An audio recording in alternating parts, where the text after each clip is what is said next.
A ciência da nutrição. Título anterior à dietética. A sociedade acredita que a dietética da medicina atual está bastante avançada. A interpretação feita pela medicina é a seguinte: artigo publicado por um especialista. Abre aspas. As pessoas geralmente se alimentam 3 vezes ao dia. A alimentação tem por objetivo repor as substâncias que são consumidas diariamente pelo organismo e também pela necessidade da renovação dos tecidos do corpo. Assim, realizam-se dentro do corpo humano ininterruptamente processos de decomposição e de sintetização. Ao conjunto dessas duas ações dá-se o nome de metabolismo. A propósito, depois de digerido e absorvido, por quais etapas o alimento passa até se transformar em suprimentos e elementos sintetizados? Comecemos pelas proteínas. Elas são decompostas no sistema digestório, transformando-se em aminoácidos, que, absorvidos pelas paredes intestinais, entram na corrente sanguínea e, passando pelo fígado, são enviados para todo o corpo e distribuídos aos tecidos. Nestes, os aminoácidos são estruturados em forma de proteínas específicas. Uma parte delas é mais uma vez decomposta e transformada em amônia, ureia, ácido úrico, creatina, creatinina e sais minerais, e expelida pela urina. Desta forma, ao serem digeridas, as proteínas são utilizadas na forma de aminoácidos na sintetização dos tecidos. Porém, uma parte é queimada, como se processa com as gorduras e os carboidratos, e se transforma em energia motora. Vejamos agora os carboidratos. No final do processo digestório, ele se transforma em glicose, monossacarídeo, que, absorvido pela parede intestinal, penetra nos vasos sanguíneos e é transportado pela veia porta hepática. Consequentemente, quando se absorve uma grande quantidade de carboidratos, a taxa de açúcar do sangue aumenta. Ingerindo-se muito carboidrato, ele vai para o fígado, onde fica armazenado como glicogênio. De acordo com a necessidade, é transformado novamente em glicose e fornecido ao organismo. Essa glicose é oxidada pelo oxigênio existente no sangue e utilizada principalmente para abastecer a energia motora. Ao mesmo tempo, é gerada uma grande quantidade de gás carbônico. Quanto maior a atividade física da pessoa, mais intenso é o processo de oxidação. Com isso, o glicogênio armazenado no fígado é transformado de novo em glicose para suprir as necessidades do organismo. Entretanto, até o gás carbônico ser gerado pela oxidação da glicose, surgem diversos produtos intermediários. O ácido úrico é um deles, de modo que, medindo-se sua quantidade, sabe-se o grau de fadiga. Além do mais, parte dos carboidratos é transformada em gordura no interior do corpo, onde fica depositada. Portanto, quando se ingerem muitos alimentos ricos em carboidratos, a gordura do organismo aumenta e a pessoa vai se tornando obesa. Vejamos a seguir os lipídios. Parte deles é digerida e absorvida no estômago. A maior parte vai para o intestino, onde é decomposta em ácidos graxos e glicerol, pela ação da lipase pancreática, ou seja, enzima solvente de gordura. Tais lipídios são absorvidos pela parede intestinal e transformados novamente em gordura. Esta, ao juntar-se à linfa, torna-se leitosa e, percorrendo o interior do corpo, entra na corrente sanguínea. Uma parte dos lipídios fica armazenada no corpo como gordura. Outra parte é oxidada e transformada em energia. Entretanto, diferentemente dos carboidratos, eles se transformam, principalmente em energia térmica. Fecha aspas. A explicação acima é extremamente minuciosa e, à primeira vista, impressionante. Não é, pois, de se admirar que as pessoas em geral acreditem nela. Todavia, por mais habilmente que uma teoria seja explicada, ela não terá nenhum valor se não puder ser colocada em prática. Vou apresentar agora a teoria dietética baseada nas minhas pesquisas. Atualmente, quando o assunto é dietética, fala-se de calorias, vitaminas A, B ou C, etc. Mas eu afirmo que, mesmo se ingerindo alimentos que não contenham quaisquer desses nutrientes, consegue-se viver muito bem. O erro fundamental da dietética atual é que ela dá importância apenas a um aspecto da questão, ou seja, à pesquisa dos alimentos, negligenciando o estudo das funções do corpo humano que os recebe e processa. O funcionamento dos órgãos internos do corpo humano é uma química impossível de ser explicada pelas teorias científicas atuais. A partir dos vários alimentos, o organismo produz e transforma livremente os nutrientes necessários à vida. Comendo-se arroz, pão, verduras, batata, feijão, etc., o mágico denominado sistema digestório os transforma em sangue, músculos e ossos. Entretanto, por mais que se dissequem esses alimentos, não se consegue descobrir sequer uma única partícula do elemento sangue, uma só fibra muscular, não é verdade? Por mais que se analise qualquer tipo de alimento, não serão encontrados elementos das impurezas e do odor desagradável das fezes e da urina, nem tampouco amônia. Pela lógica apresentada, se ingerirmos sangue, vitaminas, etc., considerando os nutrientes, qual será o resultado? Na realidade, o enfraquecimento do corpo aumentará. O leitor poderá achar essa afirmativa estranha, mas se analisar mais profundamente, conseguirá entender. Isso porque, se os processos digestivos produzem vitaminas a partir de elementos que não as contêm, quando as ingerimos não haverá mais necessidade dessa atividade. E isso faz o aparelho digestório enfraquecer. Com o enfraquecimento das funções de um sistema tão importante como este, é óbvio que a atividade dos demais órgãos que têm responsabilidade conjunta também enfraquecerá. Por conseguinte, colocando-se em prática fielmente a teoria da dietética da atualidade, os resultados serão adversos. Para facilitar a compreensão do que estamos dizendo, darei um exemplo. Suponhamos uma fábrica destinada à produção de determinado artigo pela queima do carvão mineral e transformação do ferro. Com o trabalho dos operários, com a ação das máquinas e com os vários processos por que passa a matéria-prima, obtém-se um produto acabado. Esses processos são, portanto, a força vital da fábrica.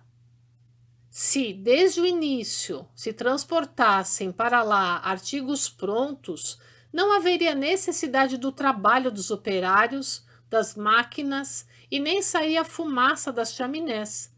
Ou seja, a fábrica perderia a razão de sua existência.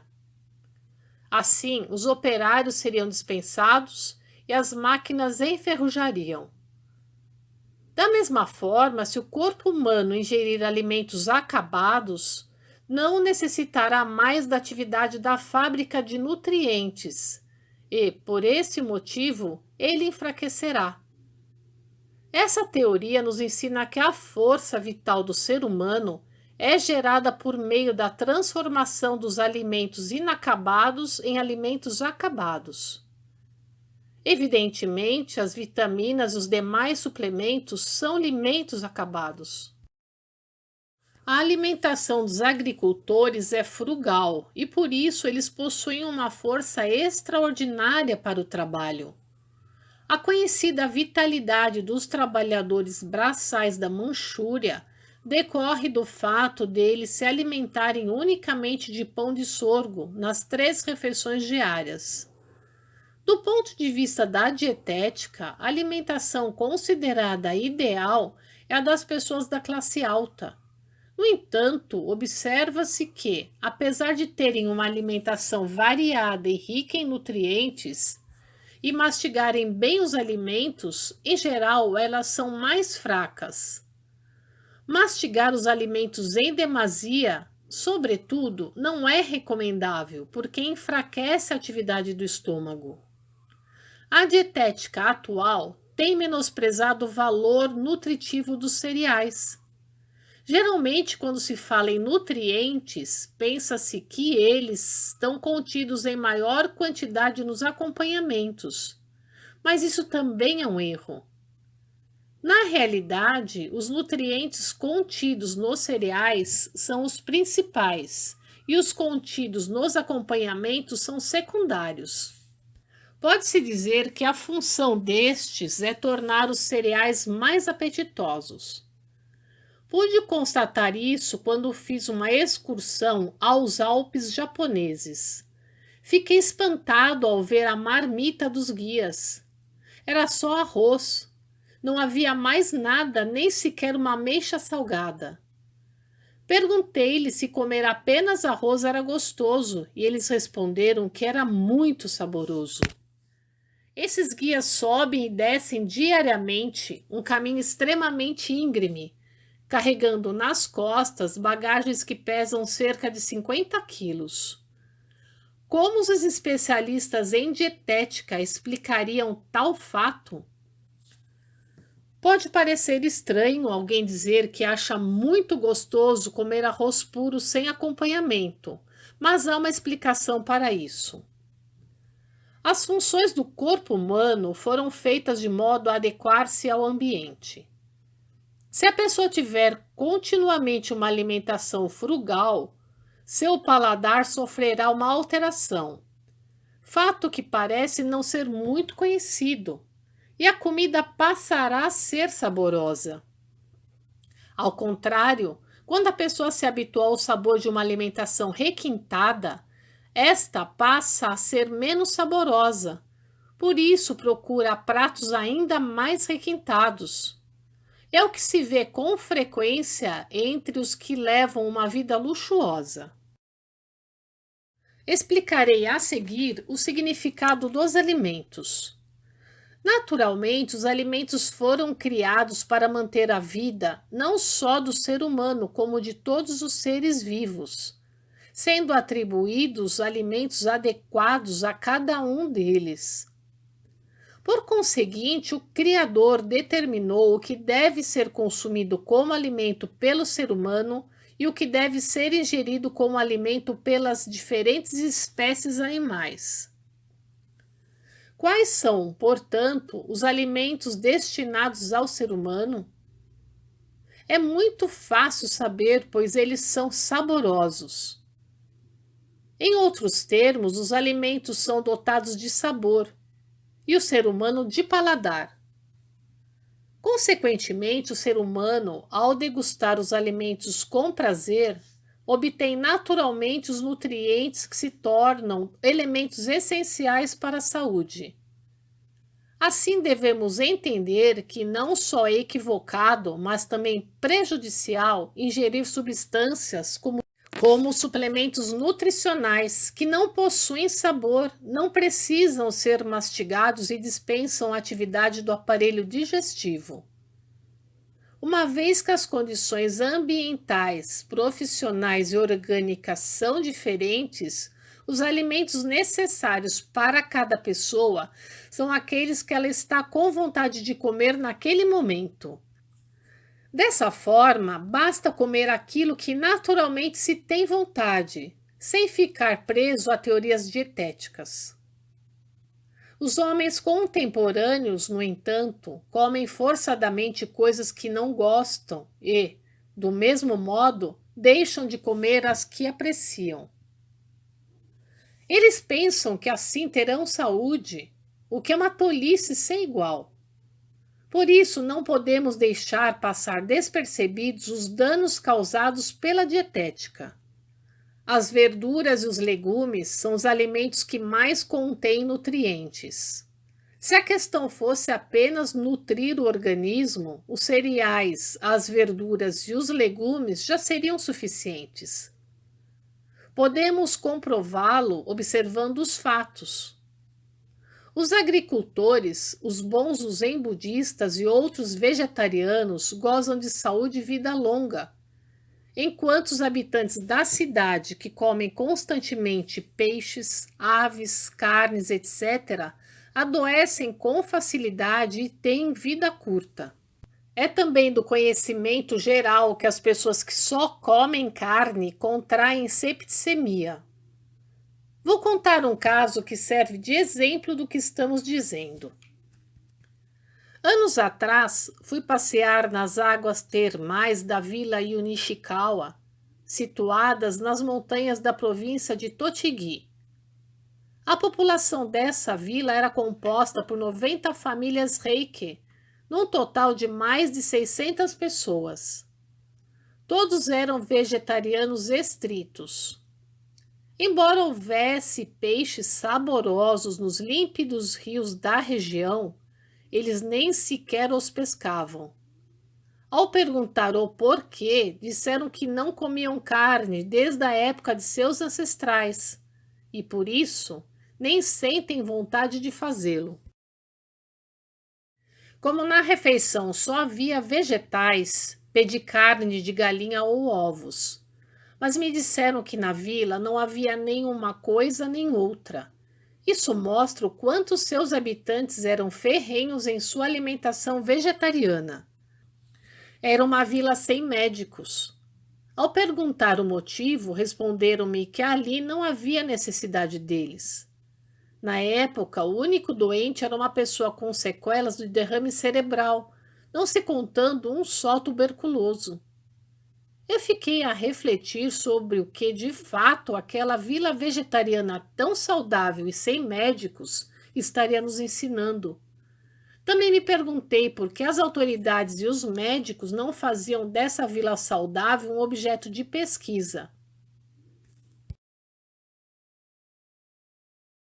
Segundo me contaram, na casa onde eu estava hospedado, o clã Taíra, ao ser derrotado, fugira para as montanhas e se embreara cada vez mais nas matas, onde seus perseguidores não pudessem chegar com facilidade. E escolheram este local para se fixar. Na época, eram aproximadamente 30 pessoas. Encontraram-se numa mata totalmente virgem, tiveram dificuldades para alimentar-se. No início, sobreviveram comendo raízes de kudzu e castanhas.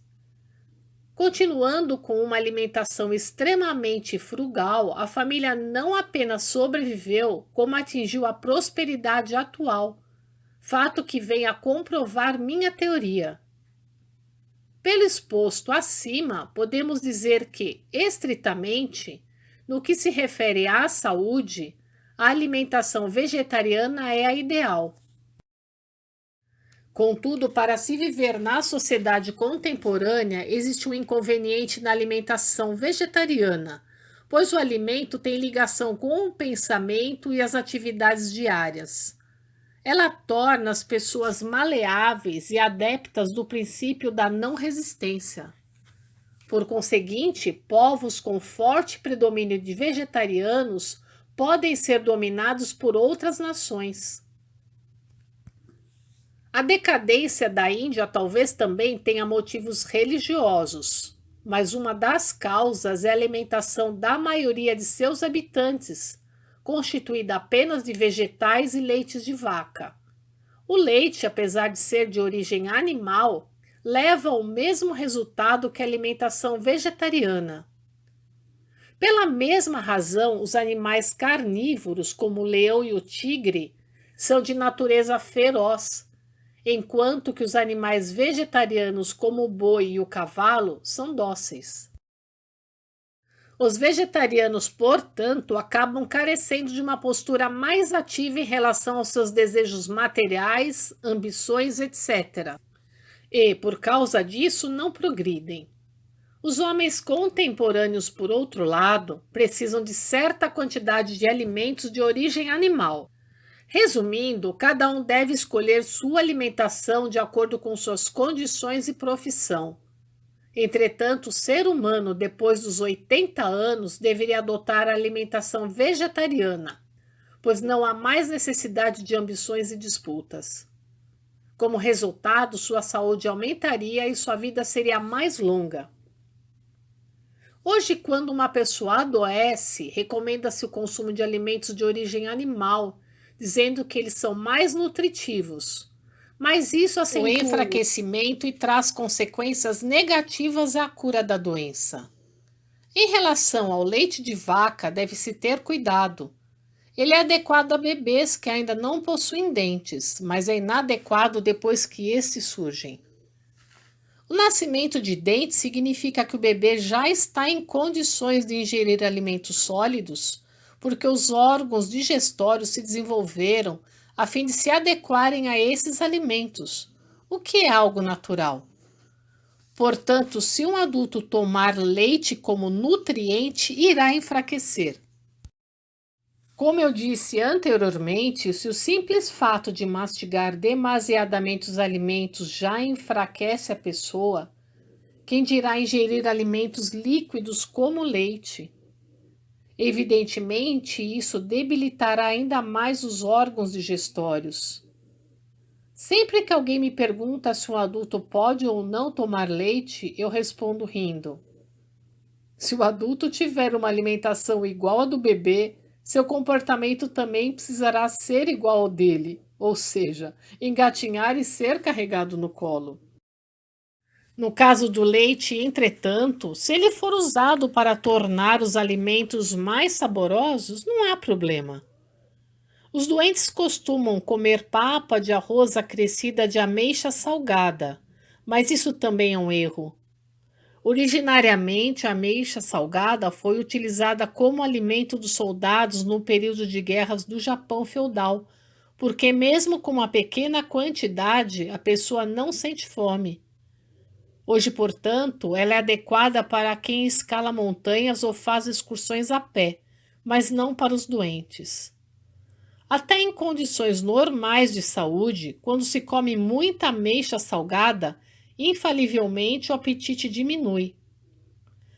Dizendo que é nutriente, costumam fazer as crianças tomar óleo de fígado de bacalhau, o que é outro erro, porque o arroz, o trigo, o feijão, as verduras, enfim, todos os alimentos possuem um óleo específico. Os órgãos do corpo extraem esse óleo e utilizam-no como nutriente na medida certa. Isso ficará bem claro se observarmos que do farelo de arroz se extrai óleo de arroz, da soja, óleo de soja, da semente de couza, óleo de couza. Assim, ingerir óleo puro é um desequilíbrio em termos nutricionais, algo extremamente antinatural, pois o órgão encarregado de extrair o óleo dos alimentos irá se enfraquecer. Em 5 de fevereiro de 1947, extraído do livro Alicerce do Paraíso, volume 3, página 170. Notas. Manchúria é uma vasta região no leste da Ásia que inclui o extremo nordeste da China e uma parte da Sibéria. Foi dominada pelo Império Japonês de 1932 a 1945. Dietética atual. Dietética do início do século XX. Ameixa salgada. São ameixas fermentadas em sal marinho conhecidas como umeboshi.